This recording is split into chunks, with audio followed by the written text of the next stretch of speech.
Kinausap ni Olivia sina Tanggol, Ramon at Don Julio. Ibinahagi niya ang eksaktong ruta ng motorcade ng kampo ni Mayor Roberto, isang impormasyong makakatulong sa kanila upang makabawi. Tahimik si Tanggol habang pinapakinggan ang plano, ngunit kita sa kanyang ekspresyon ang pagsang-ayon sa magiging hakbang ng Montenegro. Alam ko kung paano kayo makakaganti sa mga Guerrero sa fiesta ng San Narciso. Doon iikot ang motorcade nila. Matapos ang pag-uusap, agad na kumilos si Ramon. Kinausap niya ang isa sa kanyang mga tauhan at inutusan na maghanda at tatapusin nila ang mga Guerrero.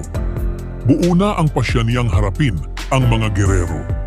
Si Tanggol naman ay sumuporta at nagsabi na kakausapin niya ang kaniyang grupo at marami itong armas. Malinaw na pareho silang handa kung gugulo man ang sitwasyon. Ilang banda, tinawagan ni David si Rigor.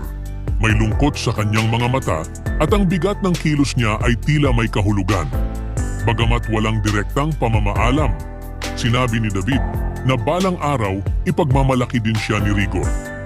Dama ni Rigor na may mabigat na desisyon ang anak.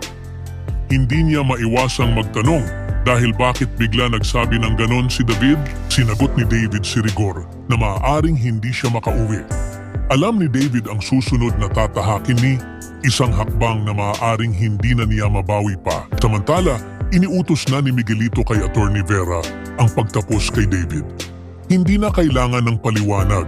Tahimik lamang si Vera. Want you to kill the fish. Pinuntahan ni Attorney Vera si David.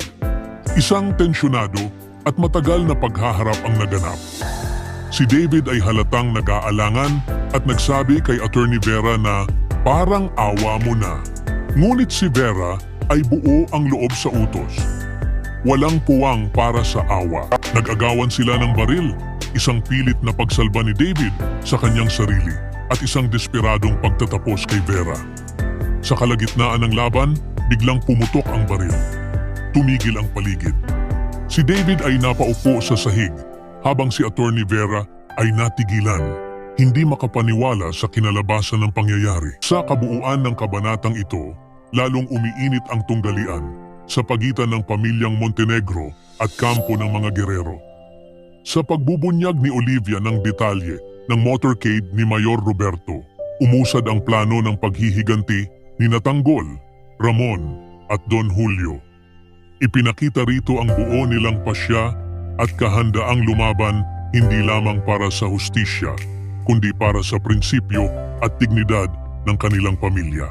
Habang naghahanda ang Montenegro sa isang mas mapanganib na yugto ng laban, lumutang din ang personal na krisis ni David. Sa kanyang tahimik, ngunit mabigat na pag-uusap kay Rigor, ipinakita ang kanyang pagdadalawang isip at paninindigan na sa kabila ng lahat, may hangganan pa rin ang utos ni Miguelito.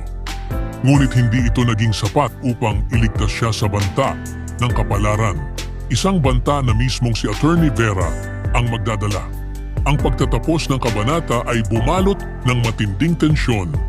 Ang pagtatangka ni Vera na isagawa ang utos ni Miguelito, ang desperadong paglaban ni David, at ang biglaang pagputok ng baril na nagbukas ng panibagong tanong, sino ang tinamaan at sino ang susunod? Ibahagi ang inyong saloobin sa comment section. Huwag kalimutang mag-subscribe at i-click ang notification bell para hindi ninyo ma-miss ang susunod na kabanata ng Batang Quiapo. Maraming salamat sa panunood.